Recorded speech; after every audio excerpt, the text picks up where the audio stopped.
The second day I returned to America, my classmates dragged me to a reunion where I met my first love, Nicholas, after 5 years.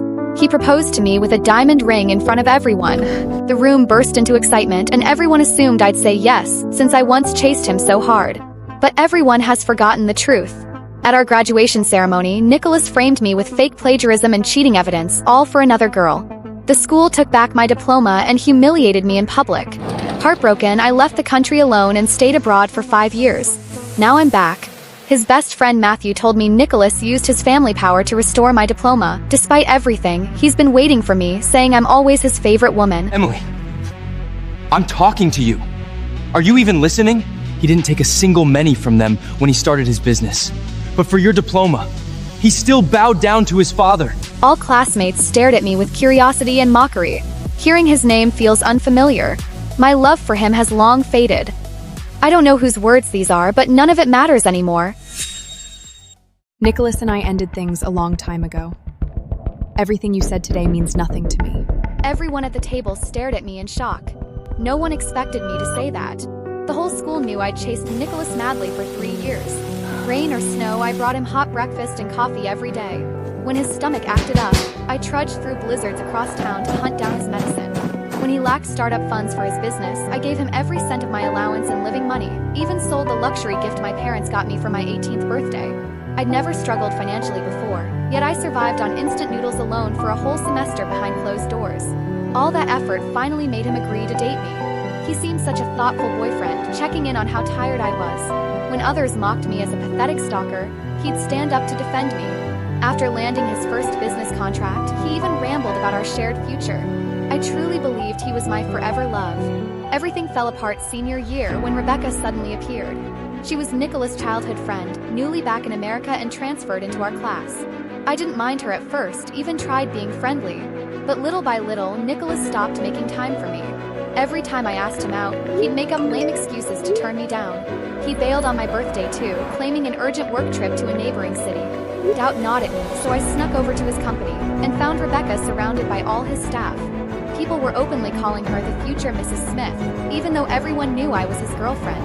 Worst of all, Nicholas, the man who lied about traveling for work, stood right there. He heard those nicknames for Rebecca and said nothing, just smiled calmly as if nothing was wrong. A sharp, stabbing pain tore through my heart. When he spotted me, not an ounce of guilt crossed his face. He just asked casually, What are you doing here? Your business trip? You mean partying with her in the office? Can you stop being so unreasonable? You're really suffocating me! I froze right where I stood. I never thought. The man who held me and called me sweetheart just days ago would yell at me so cruelly in front of everyone. Maybe it was how stunned I looked. Nicholas instantly knew he'd crossed a line. Emily, I'm sorry. I said the wrong thing. I didn't mean that. Then what did you mean? And why did you lie business trip today? I didn't lie to you. Partner changed the time suddenly. I just didn't have time to tell you. His voice was warm and natural. It easily calmed most of my anger. Then why did they call Rebecca the future Mrs. Smith? Just a joke. Everyone knows you're the one who will be my wife. Nicholas gently squeezed my hand. Honey, don't be mad, okay? Today's your birthday. I'll take you to a nice dinner tonight. I was about to tell Nicholas never to joke like that again, when Rebecca came sprinting over in a panic. I'm sorry I made you upset. If you really mind, I can quit my internship. Just don't fight with him because of me. Everyone watching was convinced I was picking on her on purpose. No one said a word, but all eyes slowly turned to Nicholas. Seeing how Rebecca looked, Nicholas let go of my hand immediately. He walked over to her.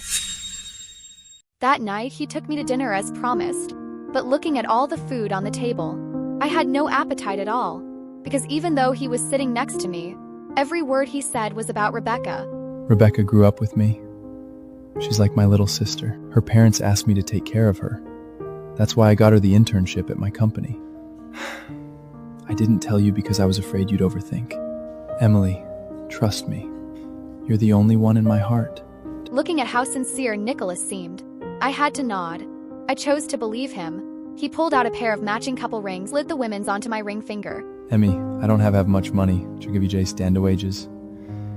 I'm sorry you have to settle for this. Wait for me. When my business is stable, I'll buy you the most beautiful ring in the whole world. I looked at this man and the ring on my finger. The uneasiness in my heart finally went away, but he broke his promise in the end. After that day, Nicholas didn't hide it anymore. He went everywhere with Rebecca openly. Rumors even spread around campus that Nicholas had dumped me and was dating Rebecca now. Before I could find out who started the rumors, Rebecca came to see me directly. Emily, do you know what kind of woman is the most pathetic? It's someone like you. Who clings on and only moves herself. Nick loves me. Be smart and leave on your own. I didn't want to pay attention to Rebecca's provocation, but there was a determined look in her eyes.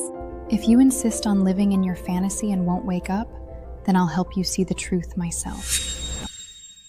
After Rebecca left, I told Nicholas about this right away, but I never thought he wouldn't believe me. Emily, I already explained this to you. There's nothing between Rebecca and me. Why do you keep overthinking all the time? Rebecca and I grew up together. I know what kind of person she is. You really don't need to slander her like this. I'm slandering her? Nicholas, is that what you think of me? That I'm this terrible person? The line fell silent for a beat. After what felt like forever, he spoke again. If you really hate it that much, I'll make her leave as soon as her internship ends. But Emmy, work is already driving me crazy. Your overthinking is really exhausting me. Let's both calm down. Listening to the beep on the phone, my heart turned cold. He would rather believe I was slandering Rebecca than believe what she actually said to me. For the first time, I thought Nicholas wasn't worth it. For the next month, I didn't reach out to him. He didn't contact me either. Even when we ran into each other on campus, he just ignored me until the day of the graduation ceremony. I was just about to get my graduation gown when the department head suddenly found me. Miss Emily Johnson, your graduation thesis is exactly the same as Rebecca Brown's. Who copied who between you two? That's impossible! I wrote my thesis all by myself! Dr. Carter, I didn't copy anyone. I wrote my thesis myself. If you don't believe me, you can ask Senior Nicholas. He can testify for me. In an instant, every eye in the room locked onto Nicholas. I looked at him too, but he deliberately averted his gaze. This point, I'd be an idiot if I still didn't know what was going on. I always saved my finished thesis and important files in the shared cloud drive I had with Nicholas, so it was obvious who gave my thesis to Rebecca. The department head fixed Nicholas with a scrutinizing stare. Dr. Carter, Rebecca's interning at my company right now. I've seen her stay late to write her thesis. With Nicholas's testimony, I was automatically the one who plagiarized. I walked straight up to Nicholas, looked him dead in the eye, and asked slowly, word by word, Nicholas, are you saying I copied my thesis from Rebecca? I saw hesitation and struggle in Nicholas's eyes, but I waited for a long time. All I got was one sentence from him. I only know Rebecca wrote her thesis herself. At his words, I actually burst out laughing. This was the man I loved for 4 whole years. Seeing me like this, a flicker of hesitation crossed Nicholas's face. He was just about to say something, but Rebecca cut him off immediately. Emily, even though you're Nick's girlfriend, you can't force him to lie for you.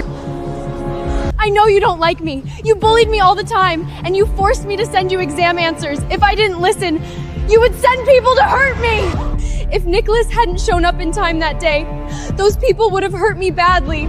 Hearing Rebecca's accusations, I even thought my ears were playing tricks on me. I bullied her, I copied her exam answers, and sent people to hurt her? Rebecca, if you have paranoia, go see a doctor. Stop blaming me for everything. Enough! Those girls already confessed. You paid them to bully Rebecca! Emily, I never thought you were such a terrible person. I froze in place. Nicholas, so you'd rather believe Rebecca and those girls than believe me? I only believe what I see with my own eyes. I stood there stunned. My heart was shaking. All I could hear was everyone's disgust and mockery. I never! I thought I'd have a student like you in my department! With such bad character! You don't deserve to graduate. You don't get to attend this graduation ceremony. You can leave now. I ignored the department head. I just stared at Nicholas. Nicholas, are you sure you won't regret treating me like this? He turned and walked away with Rebecca, cold and unforgiving. After that, I became the laughingstock of the whole school. All my old friends avoided me like the plague. My heart was completely broken. I bought a plane ticket to go live with my parents abroad. Before boarding the plane, I took off the ring on my finger and mailed it back to Nicholas. If you brought me here just to tell me all this, then I'll be leaving now. Emily, wait! Nick is coming soon. Let him talk to you himself. I don't think there's anything left to say between us. Besides, I'm already married. As soon as I said that, private room fell completely silent. Took Matthew a long moment to finally snap back to reality. He stared at me, completely dumbfounded. You're married? How is that possible? You said you'd never marry anyone but Nick. The other students all stared at me, eyes wide, every face etched with utter disbelief. She must be lying. Nicholas now officially runs the Smith Group. Wait till she finds out. She'll definitely cling to him again. Exactly. The only family that can compete with the Smiths here is the Jones family. Rumor says William has been abroad all these years. He's married too, even has kids. I tuned out every whisper around me, as if they were speaking of a stranger. Matthew couldn't take his eyes off me, clearly holding something back. What? You think I'm lying to you too? You and Nick loved each other once. I think no matter if you get back together or not, you should sit down and talk properly. Matthew was just like everyone else. He didn't believe I could marry someone else. But the truth is, I really am married, but I didn't want to argue with them. It was just a waste of my time. Today was my son Leo's first day of kindergarten. I was really worried if he could adjust. Just then, Nicholas walked over to me and said, Emmy, long time no see.